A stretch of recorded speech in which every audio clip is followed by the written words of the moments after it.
Hi hello అందరికీ. ఇది ఒక అరబిక్ రెసిపీ.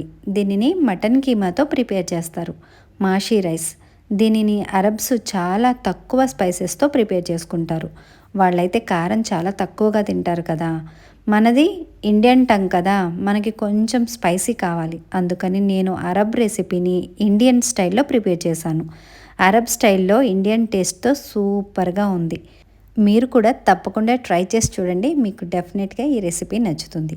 ఇటు కీమా రైస్ లాగా ఉండదు, అరబిక్ మాషీ రైస్ లాగా ఉండదు. కొంచెం డిఫరెంట్ టేస్ట్తో చాలా అంటే చాలా బాగుంది. ప్రిపేర్ చేసుకోవడం కూడా చాలా ఈజీ. స్టవ్ పైన ప్యాన్ని పెట్టుకొని 2 స్పూన్ల ఆయిల్ని వేసుకోవాలి. ఆయిల్ హీట్ అయిన తర్వాత సన్నగా చాప్ చేసిన ఆనియన్స్, పచ్చిమిర్చి, టొమాటో ముక్కలను వేసుకొని 1 నిమిషం పాటు ఫ్రై చేసుకోవాలి. అవి కాస్త ఫ్రై అయిన తర్వాత 1 స్పూన్ అల్లం వెల్లుల్లి పేస్ట్ని వేసుకొని అల్లం వెల్లుల్లి పేస్ట్ పచ్చివాసన పోయేంత వరకు ఫ్రై చేసుకోవాలి.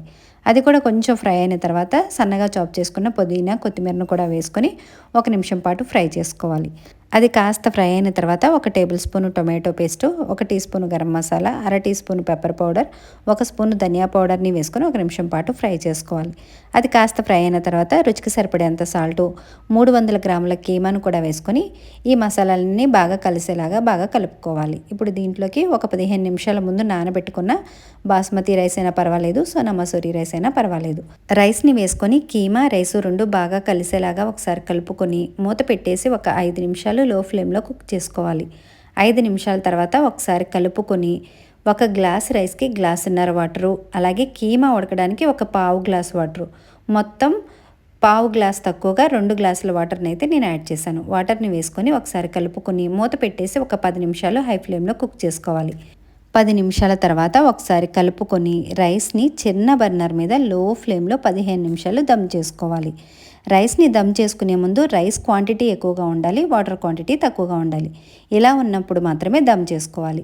15 నిమిషాల తర్వాత చూడండి, పొడి పొడిలాడుతూ చాలా యమ్మీగా, చాలా టేస్టీగా అరబిక్ డిష్ ఇండియన్ స్టైల్లో చాలా టేస్టీగా ఉండే మటన్ కీమా మాషీ రైస్ అయితే రెడీ అయిపోయింది. ఇంకా దీన్ని వేడివేడిగా సర్వింగ్ బౌల్లోకి తీసుకుని సర్వ్ చేసేసుకోవడమే. ఇంకా దీనికి ఎలాంటి సైడ్ డిష్తోనూ పని లేదు. ఇలా డైరెక్ట్గా సర్వ్ చేసేసుకోవచ్చు.